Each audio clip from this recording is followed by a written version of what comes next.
say it that way. Anybody know what the top marginal rate was, tax rate, when the 16th Amendment was ratified back in 1913?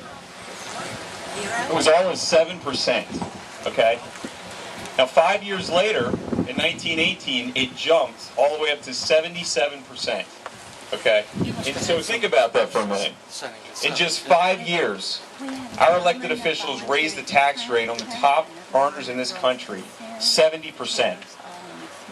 Now, we were told this is to fund World War I, and that is understood to a certain point. But why did it take up until 1925 for the rates to actually drop back down to a reasonable level today of 25%? There's numerous examples of this happening throughout the past century. You know, in 1960, for instance, the top marginal rate was 91%. Okay, so think about that. If you're a top earner in this country, you're taking home 9 cents out of every dollar. How do people expect to live on that? It took until 1982 for the top marginal rate to actually drop down back below 70%. And in every instance, the economy rebounded, businesses were able to hire more workers, and the economy just boomed away. Now, how many CPAs out there do you think have actually read the tax code, to touch on what the gentleman before me just said? In 1913, the tax code started, it was 400 pages. Now, that sounds like plenty to me to even start. Today, we're at roughly 60,000 pages. Now, that may be, to use a code word today, stimulus for, you know, groups like H&R Block, TurboTax, and even my uncle's a CPA. But what about the rest of the country? You know, we're taxed on almost everything but oxygen today. Gasoline, cigarettes, real estate, car rental, the list really never ends. Weren't the toll booths put in just to pay for the highways? Are you telling me we haven't paid off the highways yet at this point yet? For those of you, I'm going to give you a couple other examples here. For those of you beer drinkers out here, and I know one, or two, and there's actually one here from Oregon. There's an Oregon proposal right now to hike beer taxes 1,800% because the legislatures there feel they're not paying enough. They're not paying their fair share of tax in Oregon on beer. How about in New York, where Governor Patterson wants to tax non-diet sodas because we need to make sure everybody's drinking diet sodas today. Now, do you like that? Does that sound good? In Seattle, for instance, there's a proposal right now that's up for referendum to raise taxes just on plastic bags at grocery stores only, 20 cents per bag. Now, I can see you at the checkout counter going, no, don't double bag me today. I don't want to pay that extra 20-cent tax. But the biggest problem today really is what the government is doing with our money once they get a hold of it. I think it's one of the reasons we're here today, spending. It took over 200 years in this country to get the budget up to $1.7 trillion, which is an astounding figure.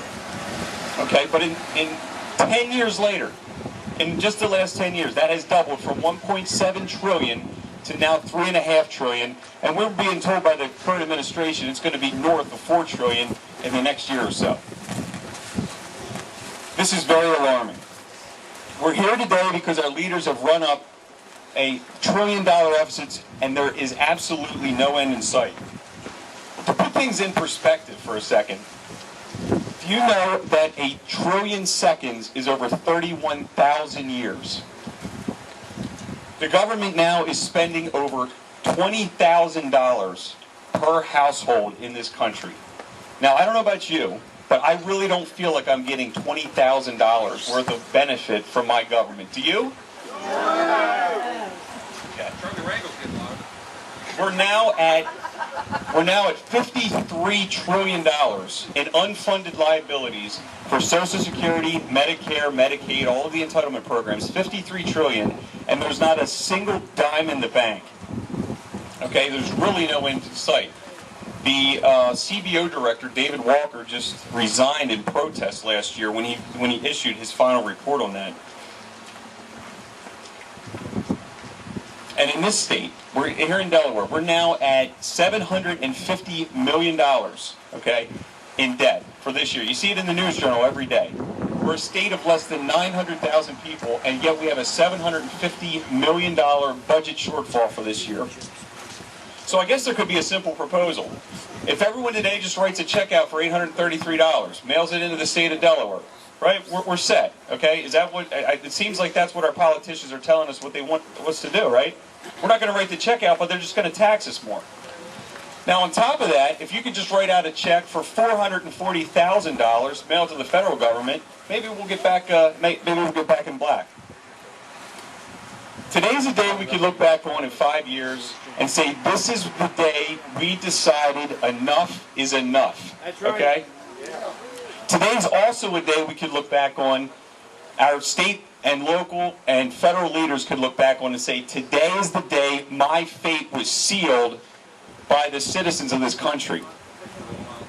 I hope and pray today is a day when enough people get involved in what's going on in their government.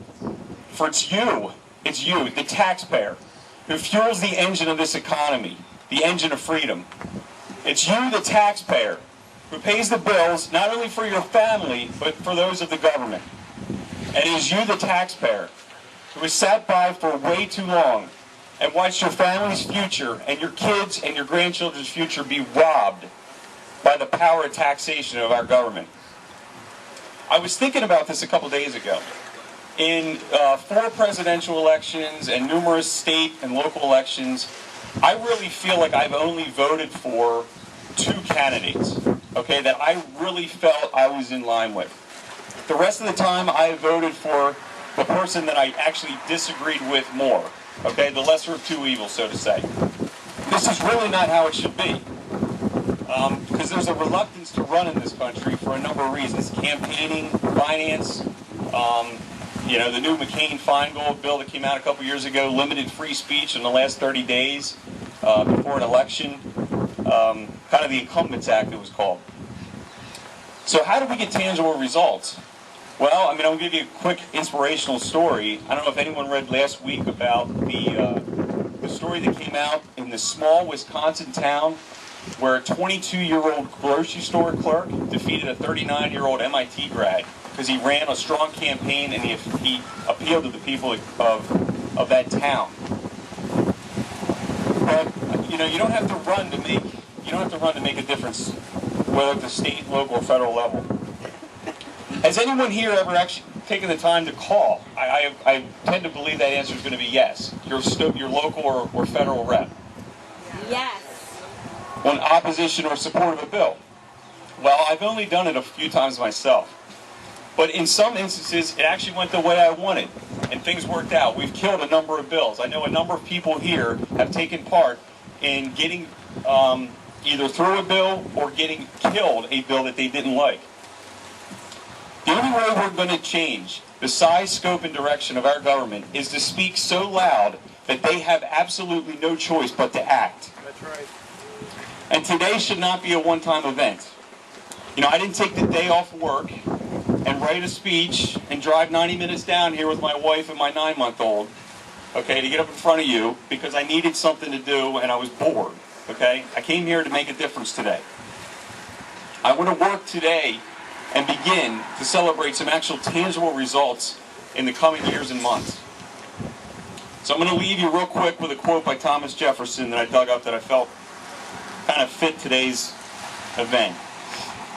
God forbid we should ever be 20 years without such a rebellion.